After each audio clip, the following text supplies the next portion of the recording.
সারাটি জীবন ধরে প্রভু আমি হব তোমার আপন, প্রভু তোমার চরণে আর ঘোড়ালা সাজিয়ে এনেছি প্রভু তোমার চরণে। প্রিয় শ্রোতাবন্ধু, খ্রিস্টীয় শুভেচ্ছা জানাই। আবাসতাম্বুর অধ্যয়নে লক্ষ্য করা যায় ঈশ্বর মসীকে যে কাঠামো নির্মাণের নির্দেশ দিয়েছিলেন সেটিকে তাম্বু বলে উল্লেখ করা হয়েছে। যাই হোক, এটি উল্লেখ করার জন্য আরো কয়েকটি নাম ব্যবহার করা হয়েছিল যেন মানুষ বুঝতে পারে। অর্থাৎ আবাসতাম্বুর বিভিন্ন নাম দেওয়া হয়েছে। সর্বোপরি এই কাঠামোর 7টি নাম দেওয়া হয়েছিল, যা প্রভু যীশু খ্রিস্টের ব্যক্তিত্ব ও কাজকে স্পষ্টভাবে পূর্বরূপ দিয়েছে। তাম্বুকে দেওয়া নামগুলি তাম্বুর সাথে ইসরায়েলীয়দের যে গুরুত্ব রয়েছে তা প্রকাশ করে। তারা যেন আরো ভালোভাবে বুঝতে পারে এই তাম্বুর তাৎপর্য তাদের জাতীয় জীবনে ঈশ্বরের লোকরূপে। প্রথম যে নাম তা হচ্ছে তাম্বু। তাম্বুকে প্রায়শই তাম্বু হিসাবে উল্লেখ করা হয়। যাত্রা পুস্তক তার 40 অধ্যায় প্রথম 2 পদে লেখা আছে, পরে সদাপ্রভু মসীকে কহিলেন, তুমি প্রথম মাসের প্রথম দিনে সমাগম তাম্বুরূপ আবাস স্থাপন করিবে। তাম্বু হলো একটি বাহ্যিক আবরণ এবং এটি চলমান, এবং যেহেতু এটি এক জায়গা থেকে অন্য জায়গাতে স্থানান্তরিত হয়, তাই এটি একটি তীর্থযাত্রার কথাও প্রকাশ করে। একটি তাম্বু অস্থায়ী বাসস্থান, এটা পৃথিবীতে স্থায়ী নয়। ঈশ্বর চেয়েছিলেন যেন এই তাম্বু অস্থায়ী হয়, যেন যখনই ইসরায়েলীয়রা মরুভূমিতে যাত্রা করবে এটা যেন এক জায়গা থেকে অন্য স্থানে সহজেই তাম্বু টাঙিয়ে নিতে পারে এবং তাম্বু খুলে নিতে পারে। কারণ তারা প্রান্তর যাত্রায় থাকলেও তাদের উদ্দেশ্য ও লক্ষ্য সামনে, প্রতিজ্ঞাত কনান দেশ, সেইখানেই পৌঁছাতে হবে। অতএব তাম্বু চিরস্থায়ী বাসস্থান নয়, কারণ ঈশ্বর চেয়েছিলেন যেন তারা প্রতিশ্রুতির দিকে এগিয়ে যায়। অনুরূপভাবে চার্চ বা মণ্ডলী, যা খ্রিস্টের দেহ, অস্থায়ীভাবে পৃথিবীতে রয়েছে, কিন্তু এর চূড়ান্ত লক্ষ্য হলো নতুন জেরুসালেম।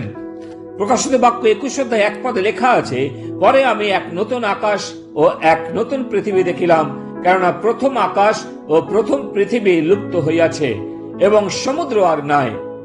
আর আমি দেখিলাম পবিত্র নগরী নতুন জেরুসালেম স্বর্গ হইতে ঈশ্বরের নিকট হইতে নামিয়া আসিতেছে, যে আপন বরের নিমিত্ত বিভূষিতা কন্যার ন্যায় প্রস্তুত হইয়াছিল। খ্রিস্টের দেহ এমন প্রত্যেক বিশ্বাসীর সমন্বয়ে গঠিত, যারা এই চার্চ যুগে যীশুখ্রিস্টকে ত্রাণকর্তা হিসাবে বিশ্বাস করেছে। প্রতিটি বিশ্বাসী এখন পৃথিবীতে যীশুখ্রিস্টের সেবা করে, কিন্তু মনে রাখতে হবে মণ্ডলী বা চার্চ অবশেষে নতুন জেরুসালেমের একটি অংশ হবে। চার্চ পৃথিবীর বুকে চিরস্থায়ী নয়। আব্রাহাম সবসময় তাম্বুতে বাস করতেন, কিন্তু লোট একটি শহরে বাস করতেন। একটি পাকা গৃহ কখনো এক স্থান থেকে অন্য স্থানে যেতে পারে না, কিন্তু আমাদের লক্ষ্য নতুন জেরুসালেম। বিশ্বাসীদের দেহ বা শরীরও ক্ষণস্থায়ী, যদিও এক ব্যক্তি যীশুখ্রিস্টকে ত্রাণকর্তা রূপে বিশ্বাসে হৃদয়ে গ্রহণ করেছে এবং অনন্ত জীবন প্রাপ্ত হয়েছে, কিন্তু পার্থিব দেহ একদিন মৃত্যুর আস্বাদ গ্রহণ করবে এবং দেহ কবরে শায়িত থাকবে যতদিন না প্রভু যীশু মণ্ডলীকে নিতে আসছেন। যখন দেহ মাটিতে শায়িত থাকবে, সেই সময় আত্মা সরাসরি প্রভুর সাথে থাকবে। পবিত্র বাইবেল বলে, যখন একজন বিশ্বাসীর শরীর থেকে অনুপস্থিত থাকে, তখন সে প্রভুর সাথে উপস্থিত থাকে। 2 করন্থীয় 5 অধ্যায় 8 পদে।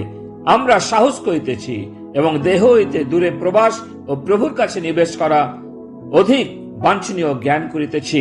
বিশ্বাসীদের দেহ সম্বন্ধে 2 করন্থীয় 5 অধ্যায় 1 পদে বলে, কারণ আমরা জানি যদি আমাদের এই তাম্বুরূপ পার্থিব বাটি ভাঙিয়া যায়, তবে ঈশ্বর দত্ত এক গাঁথনি আমাদের আছে, সেই বাটি অহস্ত নির্মিত, অনন্তকাল স্থায়ী ও স্বর্গে স্থিত। যখন বিশ্বাসীরা পৃথিবীতে থাকে, তার দেহ একটি তাম্বু ঘরের মতো। বিশ্বাসী বর্গ অপেক্ষা করছেন স্বর্গে তার স্থায়ী বাসস্থানের জন্য। এটা উপলব্ধি করা কতই না আশ্চর্যজনক যে প্রত্যেক বিশ্বাসীর জন্য স্বর্গে ঈশ্বর এক গৃহ প্রস্তুত করেছেন, যা অনন্তকালের জন্য তার স্থায়ী বাসস্থান হবে।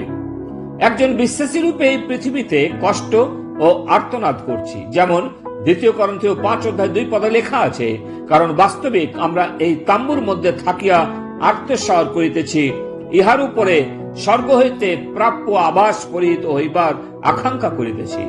তাম্বুকে একটি অস্থায়ী বাসস্থান হিসাবে বিবেচনা করলে তখন একজন বিশ্বাসী আব্রাহাম জীবনকে ভালোভাবে বুঝতে পারে।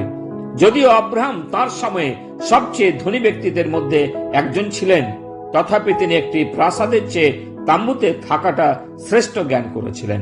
ইব্রিয় 11:9-10 বিশ্বাসে তিনি বিদেশের ন্যায় প্রতিজ্ঞাত দেশে প্রবাসী হইলেন। তিনি সেই প্রতিজ্ঞার সহাধিকারী ইসাহাক ও জাকবের সহিত তাম্বুতেই বাস করিতেন, কারণ তিনি ভিত্তিমূল বিশিষ্ট সেই নগরের অপেক্ষা করিতেছিলেন যাহার স্থাপনকর্তা ও নির্মাণকর্তা ঈশ্বর। আব্রাহামের আস্থা এই জগতের জিনিসের উপরে ছিল না, কিন্তু তিনি যে ঈশ্বরের সেবা করেছিলেন তার উপরে ছিল। তথাপি যদি যীশু খ্রিস্টকে আপনার ত্রাণকর্তা হিসাবে জানেন, তাহলে আপনি যেখানে বসবাস করছেন তার প্রতি আপনার মনোভাব কি? এর সাথে আপনার অন্যান্য ধন সম্পত্তি কি ঈশ্বরের সেবা কার্যে ব্যবহার করে অন্যের জন্য আশীর্বাদ নিয়ে আসছেন? প্রভু তিনি তার বাক্যে আশীর্বাদ করুন। পিতা ঈশ্বর, তোমাকে ধন্যবাদ দিই যে তুমি আমাদের জন্য এক চিরস্থায়ী নগর, যা নতুন জেরুজালেমে স্বর্গে তুমি আমাদের জন্য প্রস্তুত করেছো। প্রভু যিশু প্রস্তুত করতে গেছেন, কতই না সুন্দর হবে যখন আমরা প্রভু যিশুর সাথে থাকবো। তোমাকে ধন্যবাদ দিই এই প্রত্যাশার জন্য।